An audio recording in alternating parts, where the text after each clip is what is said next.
السلام عليكم طلاب، أنا مس زهرة وراح أبدي بشرح الجزء الثاني من الفصل الثالث من كتاب The Study of Language للكاتب جورج يول. فهسه عندنا place of articulation مثل ما أخذنا بالصفحة اللي قبلها هذه بالمحاضرة السابقة place of articulation. فهسه عندنا نعددها واللي هي place of articulation يعني مكان النطق، تمام، مكان النطق. فعندنا بالبداية bilabials يعني شنو؟ يعني عن طريق الشفاه، تمام، عن طريق الشفاه، يعني مكان النطق اللي هو يكون عن طريق الشفاه اللي هو bilabials. These are sounds formed using both upper and lower lips. يعني هذه الأصوات these are sounds formed using both، إنه هذه الأصوات أستعمل بها الشفتين العليا والسفلى. يعني هذه الأصوات من أنطقها من أنتجها استعمل الشفتين العليا والسفلى. ف the initial sounds in the words pat, bat and mat are all bilabials. فهسه شو عندنا؟ يا هي الأصوات البايلابيولز من عندها البات وبات ومات اللي هي أول صوت من هذه الكلمات اللي هو صوت البي والبي والما من كلمات pat, bat and mat are all bilabials. They are represented by the symbols P which is voiceless اللي هو يقول إنه أقدر أمثلهن هذه الأصوات بالرمز P اللي هو voiceless، تمام، and B and M which are voiced. الب والما ذني شنو اثنينهن voiced، تمام. We can also describe the word sound found at the beginning of way, walk and world as a bilabial. ونقدر هم نوصف الصوت صوت الو at the beginning of way اللي هو موجود بكلمة way, walk and world as a bilabial. يعني حتى صوت الو هم bilabial. ليش؟ لأن هسه مثل ما تجربون مثلا إذا تقولون صوت البي والبي الهواء راح ينحبس شوية بالفم، وبعدين من راح تفتحون الشفاه اثنيناتهم راح ينتج صوت البي والبي مثلا. أما صوت الماء الأم اللي هو هذا صوت الماء عن طريق يعني إغلاق الفم والهواء راح يمر من الأنف. أما صوت الواي فالفم راح يكون دائري، حركة الشفاه تكون دائرية، تمام، والهواء راح يعبر من الفم، تمام. فهسه عندنا labiodentals. عرفنا شنو يعني bilabials يعني الأصوات اللي تنتج عن طريق الشفاه، تمام، عن طريق الشفاه اثنينهن. أما labiodentals عن طريق شنو labiodentals يعني عن طريق الأسنان والشفاه، تمام، الأسنان والشفاه. فيقولكم these are sounds formed with the upper teeth and the lower lip. يعني هذه الأصوات شلون أنتجها عن طريق ال upper teeth اللي هي الأسنان العليا and the lower lip الأسنان العليا والشفة السفلى، يعني عن طريق الشفة هذه الجوة والأسنان العليا. فيقول لكم مثلا الأصوات the initial sounds of the words fat and vat. هسه مثلا عندنا صوت الفا والفا. إذا تشوفون بالمراية إذا تجربون وأنتم تقولون هذه الأصوات الفا والفا وأنتم تطبعون على المراية فراح تشوفون إنه الأسنان العليا تلامس الشفة السفلى من تقولون هذه الأصوات من تنتجوها صوت الفا والفا، تمام، اللي هو الأسنان العليا والشفة السفلى فا وفا مثل fat and vat. And the final sounds in the words safe and save. وحتى عندنا بالكلمات safe و save إذا تشوفون بنهاية الكلمة كلمة safe اللي هي منتهية بهذا حرف الF أو يعني صوت الF safe and save هم نفس الحالة. يقول ذني شنو هو ذني labiodentals. بالمناسبة طلاب هذه ممكن إنه تجيكم تعاريف مثلا، أو ممكن إنه يقول لكم شنو هي الأصوات البايلابيولز مثلا bilabials اللي هي ب ب م و. أما labiodentals اللي هي الفا في مثلا. فالفا they are represented by the symbols فا. فهذا الصوت صوت الفا بالرمز هذا فا، تمام، which is voiceless. الفا شنو هو voiceless؟ طبعا احنا عرفنا شنو الvoiceless والvoiced لأن مثل ما أخذناها الvoiceless يعني ما بي اهتزاز بأثناء النطق، بأثناء إنتاج الصوت ما بي اهتزاز. هذه أخذناها بالمحاضرة السابقة. بينما الفويسد لا، اكو اهتزاز بالحبال الصوتية. تمام. عندنا الفي. شنو هو الفي؟ في which is voiced. الفي هو يكون voiced، يعني اكو اهتزاز بالحبال الصوتية. notice that the final sound of the word كاف. باعوا حتى من يعني هسه كلمة كاف، هذه كاف بمن منتهية بجي اتش، بس هذه شنو لفظناها في. فانتوا بالرسم الصوتي شو تكتبوها؟ راح ترسموها يعني بالرسم الصوتي تكتبوها في. تمام. فكاف and the initial sound in photo، وحتى أول صوت بكلمة photo هم نفس الحالة. يعني هذه ال PH بكلمة photo، هذه ال PH شنو أكتبها بالرسم الصوتي؟ أكتبها في، هيك راح تنكتب. تمام. هذه بالرسم الصوتي. عندنا هسه هذه كلمة كاف، الكاف هذه بالرسم الصوتي شو راح تصير؟ راح تصير هيجي كاف، هذه بالرسم الصوتي. تمام. زين هسه بس خلينا نمسح هذه.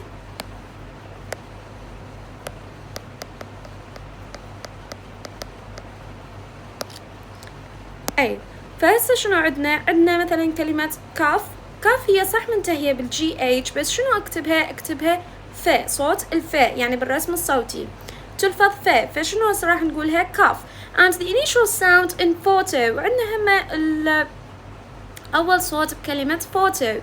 despite the spelling differences، شوفوا يقولكم رغم اختلاف الإملاء are both pronounced as في. ذن اثنينهن كاف وفوتو اثنينهن أرسمهن بالصوت في، لأن نهاية كلمة كاف في وفوتو بداية كلمة فوتو هو في. فهسه عندنا dentals يعني عن طريق الأسنان. تمام. يعني إنتاج الصوت يصير عن طريق الأسنان. ف these sounds are formed with the tongue tip behind the upper front teeth. هذه الدنتلز شنو يعني dentals؟ يعني أني من أنتج الأصوات أنتجها عن طريق الأسنان. تمام. يعني شو راح تكون these sounds are formed with the tongue tip، حافة اللسان tongue tip behind the upper front teeth. حافة اللسان راح تلامس يعني الأسنان العليا من الخلف. تمام. ف the initial sound of thin، مثلا عندنا الصوت الأول من كلمة thin، هذه صوت الث اللي هو من كلمة thin. فهذا شنو؟ هذا dentals. تمام. and the final sound of bath، وحتى الصوت الأخير من كلمة bath، هذه الث bath are both voiceless. هسه عندنا صوت الث شنو هو؟ voiceless. تمام. voiceless dentals. يعني شنو voiceless؟ عرفنا إنه voiceless معناها ما بيها احتكاك، ما بيها vibration، يعني ما من نتيجة صوت الث ماكو احتكاك يعني بالحبال الصوتية. تمام. the symbol used for this sound is the. هذا الصوت شنو هو؟ هذا صوت اللي هو شنو يسموه theta. يعني هو هذا صوت الث شنو يسموه theta. usually referred to as theta. It is the symbol you would use for the first and last sounds in the phrase three teeth. هذا الصوت الث شنو يعني مثلا موجود بهذه العبارة three teeth. شوفوا هسه أول كلمة اللي هي كلمة three بمن بادية بالث بصوت الث. تمام. وتيث بمن منتهية بصوت الث. فيقول the voiced dental is represented by the symbol the. بينما voiced هسه احنا عرفنا voiceless dental. voiceless dental اللي هو الث، عرفنا انه ث شنو هو؟ voiceless. بينما voiced من هو؟ voiced هو the. voiced هو the. فيقول the voiced dental is represented by the symbol the. فهذا voiced dental is represented by the symbol the, usually called إذ. فإحنا عادة شو نسميه؟ إذ. تمام. This sound is found in the pronunciation of the initial sound of common words like there and then and thus. هذا الصوت وين موجود مثلا بكلمة there then and thus. It is also the middle consonant sound in father. وهذا feather معناها ريش. feather معناها ريش. فيقول مثل ما موجود بهذه الكلمة بمنتصف كلمة feather. and the final sound of bathe. بعد شنو الاختلاف بين هذه الكلمة هذه الكلمة bath وهذه الكلمة bathe؟ هذه فعل bathe اللي هي فعل معناها يستحم. تمام. بينما باث معناها استحمام اللي هو اسم. تمام؟ فمن تغيرت من اسم إلى فعل تغير اللفظ مالتها، فصارت من ذا إلى ذا، فصارت شنو؟ voice. تمام؟ هسه عندنا interdentals. شنو يعني interdentals؟ interdentals يقول the term interdentals is sometimes used for these consonants when they are pronounced with a tongue tip between enter the upper and lower teeth. هذه ممكن يجيكم سؤال أو ممكن يقول لك شنو هو الانتردنتالز. الانتردنتالز شو معناها انتردنتالز؟ انتردنتالز لما يكون اللسان بين الأسنان العليا والأسنان السفلى. يعني لما أنت تنطق هذا الصوت واللسان وين يكون؟ بين الأسنان العليا والأسنان السفلى. فهسه interdentals is sometimes used. فهذا الانتردنتالز بعض الأحيان يستعمل المن للconsonants، يعني for these consonants لهذه الأصوات الساكنة when they are pronounced لما إحنا نلفظهن with the tongue tip لما تكون هذه حافة اللسان الtongue tip between اللي هو شنو معناها أنت معناها between يعني بين الأسنان العليا والأسنان السفلى، يعني تكون حافة اللسان بين الأسنان العليا والأسنان السفلى. تمام؟ هسه عندنا alveolus اللي هي شنو القصد بها alveolus؟ يقول these are sounds formed with the front part of the tongue on the alveolar ridge. خلينا نشوف الalveolar ridge. هذه هي الalveolar ridge. هذه الalveolar ridge تشوفون وين مكانها؟ هذه الalveolar ridge. فهسه هذه الأصوات الalveolus اللي هي نسميها alveolar، هذه الأصوات شلون تنطق عن طريق أمام اللسان وين يلامس؟ شنو هو؟ اللسان يلامس هذه الالفيولار ريدج. تمام؟ فأنطقها عن طريق هذه الطريقة. تمام؟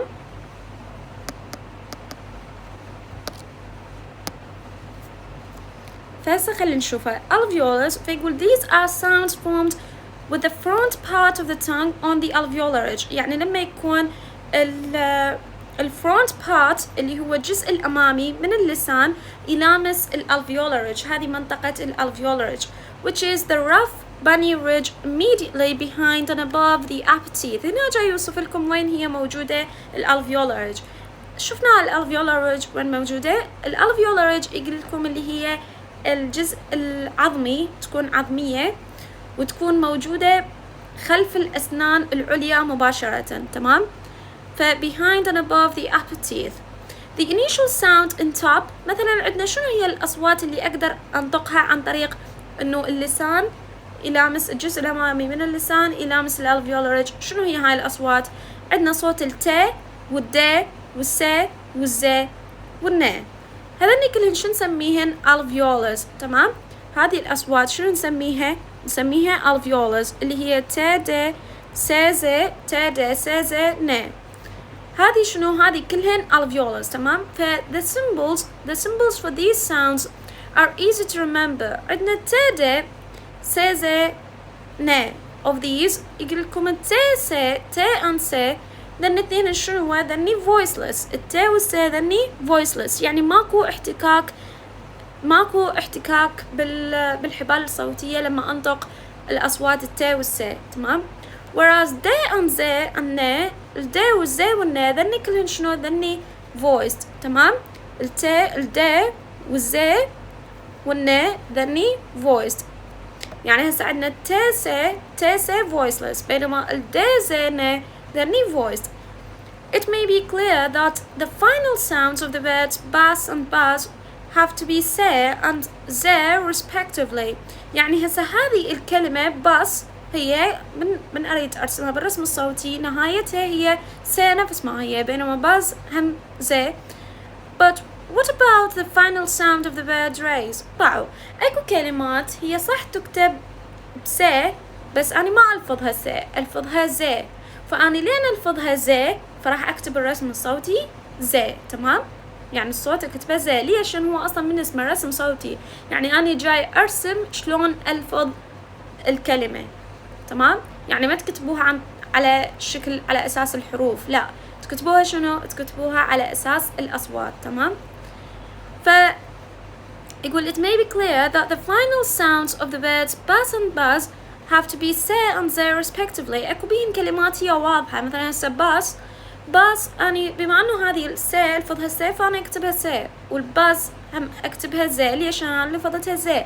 بينما عندنا كلمة ريز هذه مثل ما تشوفوها هي صح سي، صح حرف الأس، صح حرف الأس هذه بكلمة ريز، بس أنا شنو ألفظها زي.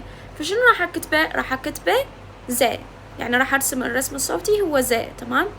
فيقول the spelling is misleading because the final sound in this word is voiced and so must be represented as زي، يعني by زي.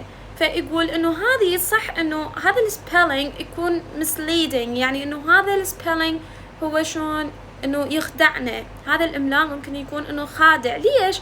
لأن هو صح إنه كتابته مكتوب سي مثل هذه، يعني كتابته مكتوب بالحرف اس، بس أنا شنو ألفظه زي، فراح أكتبه زي بالرسم الصوتي. تمام. مثل هسه عندنا كلمة raise. Notice also that despite the different spelling of not and not. بعوزة مثل ما عندنا هنا هذه كلمة not and not، مثل ما تعرفون دائما إذا يجينا حرف الكي وبعد حرف الN فالكي لا يلفظ. تمام، يكون ساكن. فهذه هسه راح تلفظ اللي بيها كي راح تلفظ not. تمام، مثل لفظ not. فيقول both of these words are pronounced with ne، صوت الN ne as the initial sound. مثل شنو؟ مثل يعني مثل الصوت الأول اللي موجود بكلمة not. other alveolars are the last sound found at the beginning of words such as lap and lit, and the rest sound at the beginning of right and right. وعندنا هسه هم صوتين إضافيات اللي هن اللا والرا، هذين هم شنو اسمهن؟ هم نسميهن alveolars، يعني عن طريق الالفيولارج، يعني الجزء الأمامي من اللسان يلامس الالفيولارج. تمام. فهسه عندنا شنو هي الأصوات اللي هي alveolars؟ شنو هي هذه الأصوات؟ عندنا صوت التادي، سيزي، وني. هذني كلهن شنو؟ ذني كلهن alveolars. تمام. وعندنا بعد شنو؟ عندنا اللا والرا هذه هم alveolars. تمام. زين هسه عندنا البالاتلز يعني شنو palatals؟ باعوا هذه كلها شو نسميها؟ هذه كلها أصلا إحنا نسميها palate. تمام. فهنا شنو موجود؟ هنا مو أخذنا هذه الالفيولارج، هنا شو راح يكون موجود؟ راح يكون هنا الهارد palate، وهنا راح تكون السوفت palate تقريبا، يعني هنا الهارد palate وهنا السوفت palate، أو اللي هي نفسها الفيلم. تمام.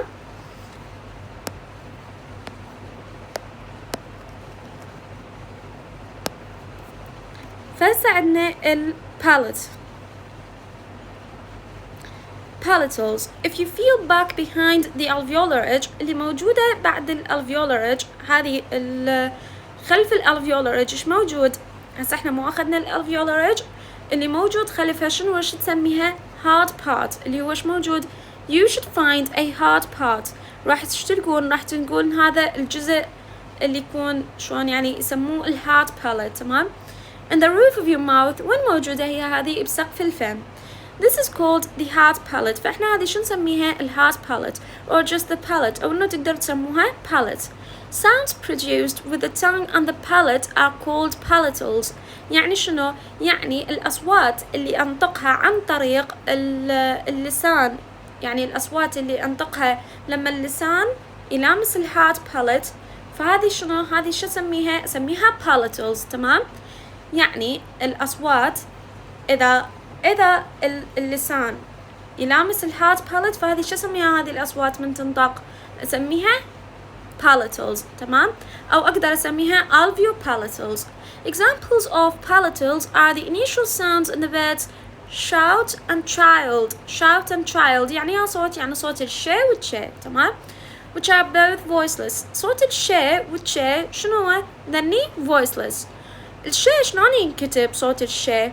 هذا بهالطريقة ينكتب صوت الشي، هذا صوت الشي. and the ch يعني ال sh أنا مو ألفظ الشي، فشلون أكتبه بالرسم الصوتي؟ بهذه الطريقة، أكتبه بهذه الطريقة شي. بينما الشي اللي هي هذه السي اتش احنا مو نلفظها شي، فهذه السي اتش شلون نكتبها بالرسم الصوتي؟ هذه هي بالرسم الصوتي شي. يعني الاختلاف شنو هو؟ الاختلاف الشي اللي هي شلون يصير شكلها مثل الاس بس طويلة، فأما الشي فأضيف لها شلون هذه الت. تمام؟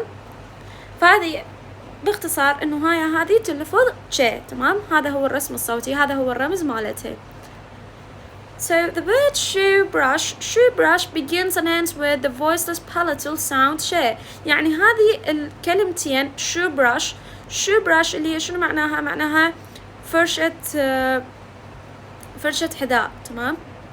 shoe brush begins and ends with voiceless the voiceless palatal sound شي.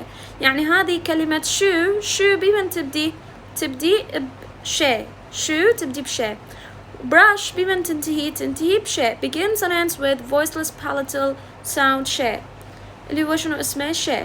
and the word church هذه كلمة church اللي هي معناها كنيسة church begins and ends with the voiceless palatal sound شي. وهذه كلمة church هم بمن تبدي وتنتهي بالصوت شي. بدأت بشي church وانتهت بشي.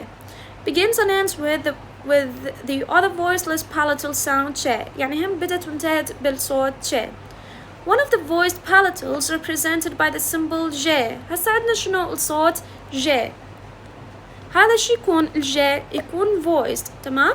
الvoiceless palatal اللي هو الشي والشي، بينما الvoiced اللي هو من هو الجي والجي، هذا نسميه voiced اللي هو الجي. الجي is not very common in English. يعني انتو الكلمات الإنجليزية ما تلقوها تبدي بصوت جي، ما تبدي بصوت جي، بس إلا إذا أجت بنهاية الكلمة أو إذا أجت بنص الكلمة. مثلا عندنا كلمة pleasure وين موجودة بنص الكلمة pleasure. فهذه pleasure بمن يعني شنو هو الصوت مالتها؟ صوتها هو الجي اللي هو موجود بنص الكلمة. وروج اللي هو شنو هو؟ موجود بنهاية الكلمة. تمام؟ فسيقول هذا صوت الجي is not very common in English. هو مو كلش انه موجود بالانجليزي، مو كلش هواية موجود. but can be found as the middle consonant sound in the words like treasure. هنا هم بكلمة treasure اللي هي معناها كنز. تمام؟ treasure pleasure and the final sound in rouge وموجود هم وين؟ بكلمة rouge.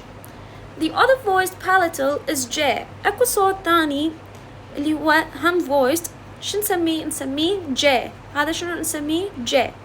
هذا شنو voiced يعني شنو؟ يعني اكو احتكاك بالحبال الصوتية. which is the initial sound in words like joke and gem. اللي هو وين موجود بكلمات مثل joke joke اللي هي معناها نكتة، gem اللي هي معناها الجوهرة مثلا. the word judge كلمة judge تبدو وتنتهي بمن؟ صوت الج judge. and the name George both begin and ends with the sound J. وحتى اسم جورج هم يبدو وينتهي بصوت الج. despite the obvious differences in spelling على الرغم من الاختلافات بالإملاء. تمام؟ one other voiced palatal is the Y. صوت الياء. the Y sound اللي هو هذا الياء sound used at the beginning of words like you and yet. هذا صوت الياء وين موجود بكلمات مثل you and yet. هذني كلهن شو نسميهن palatals. تمام؟ نسميهن palatals. اللي شنو أصوات الpalatals؟ اللي هي الشي والشي والجي والجي، شي والشي والجي والجي، وصوت الياء ما ننساه، واللي هو أهم شي يكون voiced. هسا عندنا الفيلز. هذه الفيلز شنو هذه أصوات الفيلز؟ شلون أقدر أنطقها؟ شلون أقدر أنتجها؟ فيقول even further back in the roof of the mouth beyond the hard palate you will find a soft area. هسه احنا ايش قلنا ايش موجود بالباليت هذه اللي اخذناها، هذه هي الباليت. العفو، خلينا نطلع القلم. هذه هي الباليت، هذه اللي هو نفسه هو سقف الفم، تمام. فهذه الالفيولاريج، هذه الفيولاريج تقريبا هنا موجودة الهارد باليت، وهنا هذه هي السوفت باليت اللي هي نفسها الفيلم، تمام. فهذه السوفت باليت هسه احنا شنو اخذنا؟ الالفيولاريج، واخذنا الهارد باليت اللي هي قدرنا ننطق عن طريقها الشي والتشي والجي والجي والياء، هذه كلها عن طريق شنو؟ عن طريق اللسان يلامس الهارد باليت. بينما السوفت باليت وين موجودة؟ موجودة هنا اللي هي نفسها الفيلم. فهذه السوفت باليت لما اللسان لما يلامس هذه السوفت باليت شو راح اقدر انطق يا اصوات اللي هسه راح ناخذها. اي فيقول even further back in the roof of the mouth، فموجودة بالخلف، بخلف سقف الفم، beyond the hard palate، خلف الهارد palate شنو موجود الsoft area، الsoft area اللي هي نفسها soft palate. You will find a soft area which is called the soft palate. شو نسميها هذه الsoft area؟ نسميها الsoft palate or the velum اللي هي هم شو نسميها الvelum. Sounds produced with the back of the tongue، الأصوات اللي تنطق أو اللي تنتج عن طريق يعني الخلف من اللسان، عن طريق حافة اللسان من الخلف، يعني عن طريق الخلف من اللسان يلامس هذه السوفت باليت. شو نسميهن فيلز، تمام. فيلز اللي هي against the velum، اللي هي الفيلم اللي هي قلنا عليها السوفت باليت، يعني لما الخلف من اللسان يلامس هذه السوفت باليت شو راح انطق يا اصوات اسميها فيلز، تمام. ف there is a voiceless vela sound represented by the symbol K. شنو عندنا هذه الأصوات الفيلز اللي هي اسمها فيلز؟ شنو هي هذه الأصوات؟ مثلا عندنا صوت الكي، صوت الكي اللي هو شنو هو؟ اللي هو voiceless، تمام. هو voiceless، يعني لما أنطق هذا صوت الكي ماكو اهتزاز بالحبال الصوتية، تمام. which occurs not only in kid and kill، اللي هو هذا صوت الكي ما موجود بس بكلمات مثل kid و kill، لا، موجود بعد بشنو؟ موجود حتى بالكلمات اللي يعني سي والفظها كي، يعني حتى بالكلمات اللي هو حرف سي والفظها كي. مثلا شنو؟ يعني مو بس بكلمة kid و kill، لا، موجود but is also in the initial sound in car and cold. عندنا هسه هذه car أو car كيفكم. فكار هذه بمن بادية بيا بحرف السي، هنا لين نفضت كي صوت، يعني بصوت الكي، فشنو راح اكتبه؟ راح اكتبه بهذا الرمز اللي هو كي، تمام، اللي هو كي. and cold، وحتى كلمة cold همه هذه مو صح هي سي حرف سي، بس شنو الفظها كي، فشنو راح اكتبه؟ كي، تمام. Despite the variety in spelling, this K sound is both the initial and final sound in words like cook, kick and coke. هذا صوت الكي وين موجود بالكلمات هذني cook, kick and coke. مثلا هسه عندنا كلمة cook، هذه كلمة cook بادية بكي ومنتهية بكي، تمام، بادية بصوت الكي ومنتهية بكي. ليش؟ لأن هذا حرف السي هم لفظته كي، فيعني ايش راح اكتبه؟ راح اكتبه كي بالرسم الصوتي، تمام. فبدت وانتهت بكي، كوك بدت وانتهت بكي، وكيك هم نفس الحالة، هم بدت وانتهت بكي، وكوك هم نفس الحالة بدت وانتهت بكي. فيقول the voiced vowel sound heard at the beginning of words like go, gun and give is represented by G.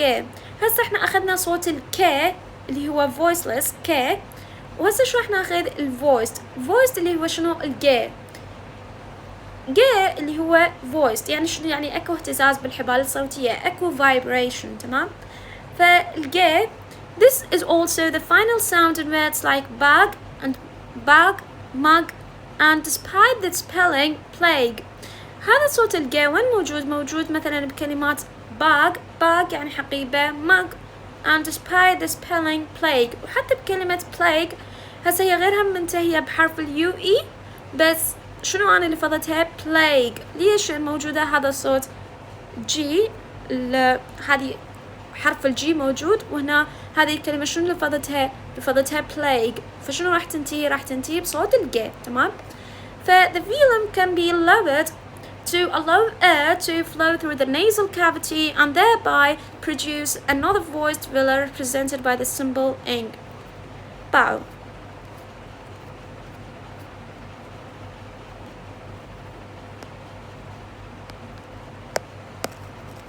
احنا مو قلنا انه الاصوات نقدر ننطقها عن طريق الفم اللي هي يا اما تكون oral cavity، يا اما انه الهواء اللي يمر يا اما يطلع يمر مباشرة من الفم، يا اما يمر من الانف. زين هو شلون راح يمر من الانف او انه شلون يمر من الفم؟ هذه الفيلم لما راح تنزل فراح الهواء يقدر يمر من الأنف. تمام. فهذه الفيلم لما تنزل من هذه الفيلم لما هي تكون lowered يعني إنه تنزل. تمام. فالهواء منين راح يعبر من الأنف. تمام. فراح يعبر منين؟ من النيزل كافيتي. بينما إذا تصعد هذه الفيلم إذا ترتفع فالهواء منين راح يمر من الأورال كافيتي. تمام. اللي هو من الفم. فهسه صوت الإنج لما هذه الفيلم تكون يعني لما تنزل هذه الفيلم فالهواء راح يمر من الأنف، وبهذه الحالة ايش راح يكون هذا الصوت؟ راح يكون نيزل اللي هو صوت الإنج. تمام.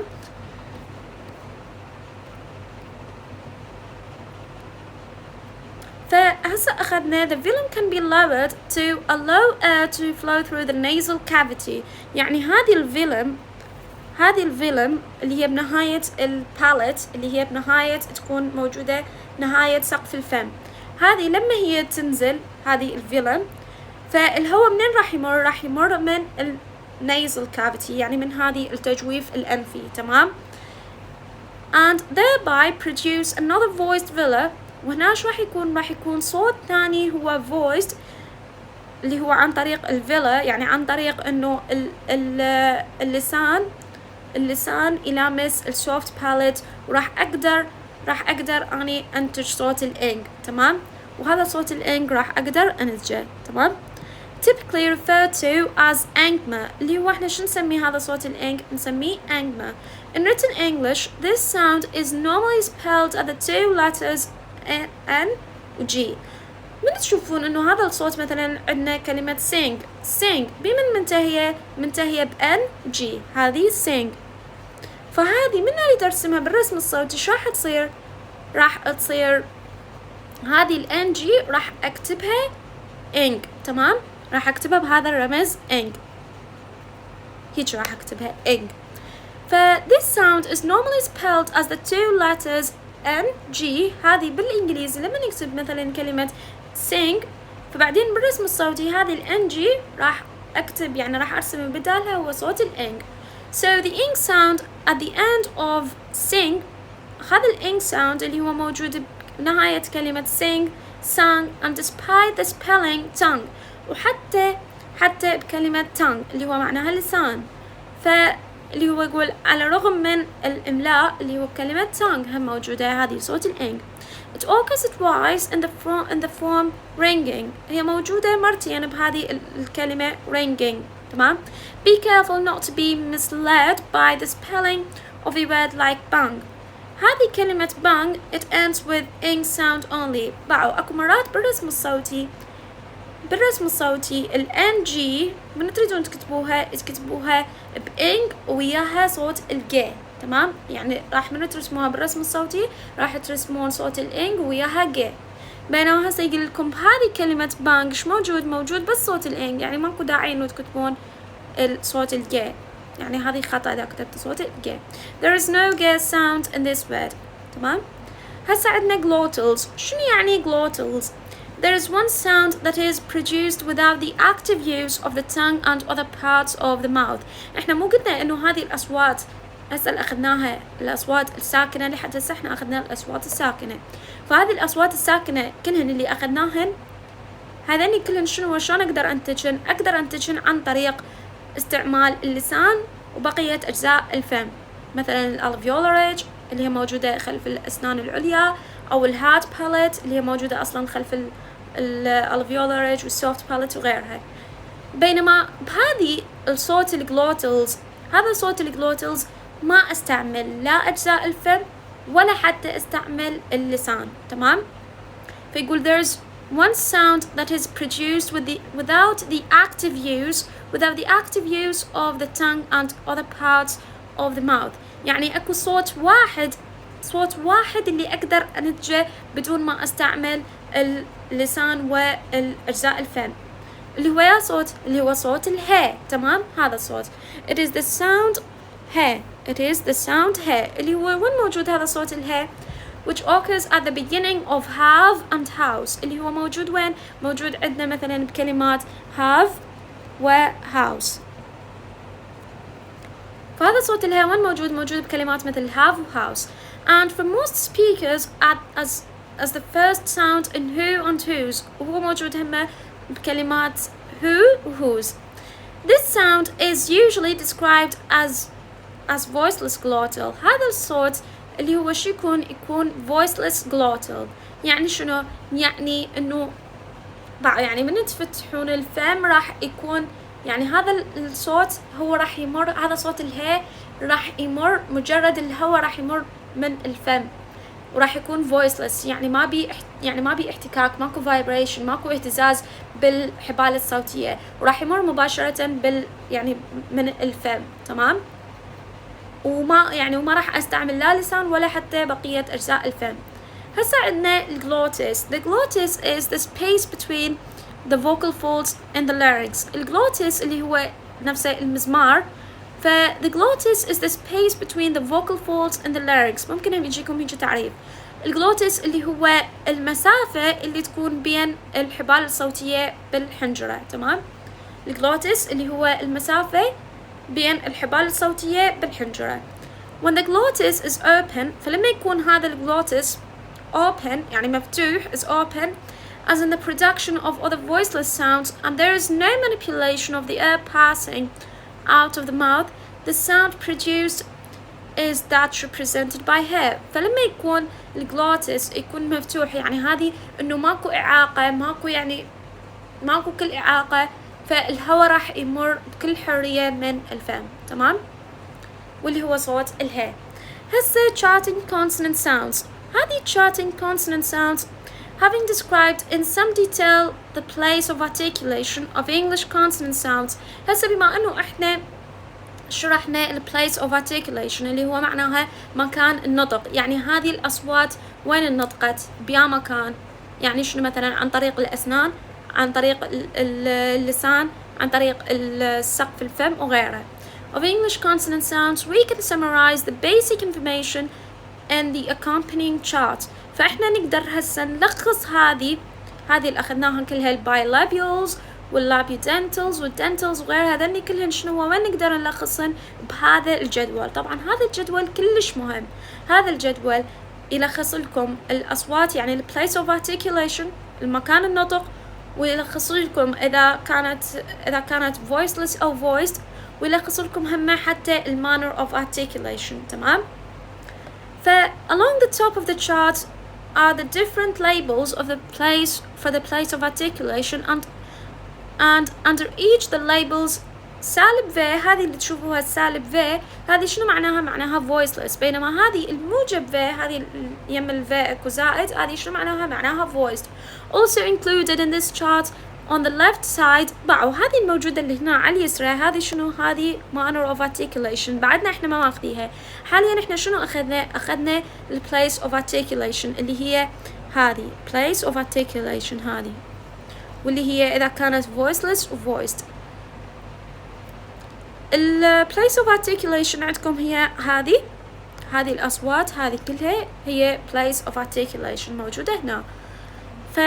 هسه راح ناخذ طبعا ال manner of articulation وبعدين نرجع على الجدول حتى نرجع نشرحه يعني بالتفصيل سوية.